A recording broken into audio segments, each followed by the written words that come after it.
Hey guys, George here from the F1 Chronicle, and qualifying for the Austrian Grand Prix has been completed, so let's react to it. Let's react to it with our 5 things that we learned from qualifying from the Austrian Grand Prix. So the first thing I want to highlight is Mercedes. Now, they had a good result today. Russell up in P3, Hamilton up in P5. But something that will worry them, especially for tomorrow, is how much brake dust was coming out of their brakes during qualifying. Now, obviously, this basically means that the brakes are wearing down too much because they are getting very, very hot. Now, Austria is very hot this weekend. We've seen some very high track temperatures this weekend so far.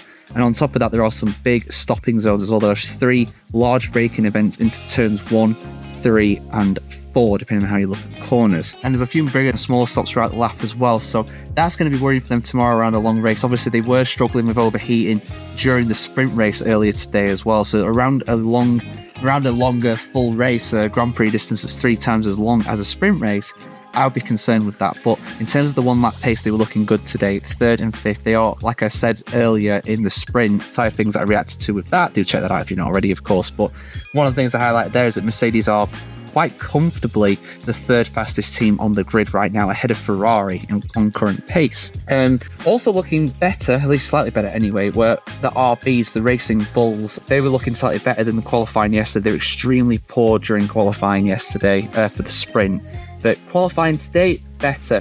Ricciardo only just missing out on the top 10. He lines up in P11. Tsunoda in P14. Not amazing for them, but not too bad either. Definitely points on the cards for them if you have a few retirements tomorrow. Points not looking like they're going to be on the cards, though, for Aston Martin. The 3rd thing I want to bring up. Oh, my goodness me, they were bad today. They just seem to be slowly sliding down the grid. I mean, at the start of this season, it looked like they kind of stabilised. Like, oh, yeah, they're going to be, bottom end of the points. But right now, even in the hands of the great Fernando Alonso, that car is struggling. Alonso getting through to Q2, but only just qualifying P15, Stroll down in P17. It's just not good enough for a team that's got that level of money invested in them. They need to improve, and sharpish as well. Now, the 4th thing I want to highlight, obviously, we have changed the outside curbing on turns 9 and 10, where last year we had so many track limits violations, over 1,200. That was the stat, over 1,200 throughout the race. But track limits are still an issue in Austria, even though we solved them at turns 9 and 10. At turns, I think it's turn 6, basically the middle sector bit, where Oscar Piastri ran afoul of that. He managed to go over the white line during his fastest lap in Q3, dropped him down for, I think he would have been about P3, down to P7. So it's disappointing for him for sure. He could have and should have been a lot better today. He had an excellent result in the sprint, finishing 2nd. He took his chance to get ahead of his teammate Lando Norris during that race, and challenged Max Verstappen too during that. So he can absolutely recover it. He's absolutely got the chance to, especially with Lando Norris lining up P2. It shows that McLaren, of course, does have excellent one-lap pace and excellent race pace as well. So I back him to actually get up and get a podium tomorrow, but it's not going to be easy for him either. But yeah, I alluded to it there.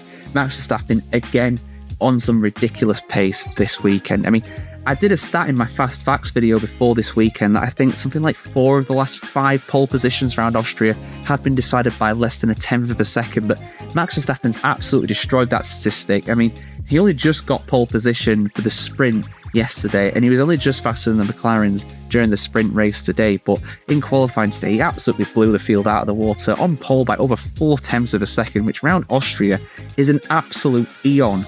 He was over a second faster than Sergio Perez in the same car as well. Perez lining up. Again, this shows that it's not just the car. Yes, the car is great, but it's not outright the fastest on the grid. If it was, Perez would be P2, P3, P4, like he was at every single race pretty much last season in qualifying for the most part. But this time around, it's just not the case. And Verstappen is a differential. He is showing why he is a triple world champion, going for a 4th championship in a row. And on this form, it's hard to really bet against that. He's got such a gap now in the championship that even if he gets the odd 2nd, 3rd place finishes, he'll be fine. He's still picking up wins. So yeah, he's looking the heavy favourite for tomorrow. But yeah, I'm excited for tomorrow's race. Absolutely, we'll bring you a 5 things review for that as well later in the day, of course, on Sunday. And yeah, keep it tuned to the F1 Chronicle for much more video content just like this, guys. So yeah, see you tomorrow for the next one.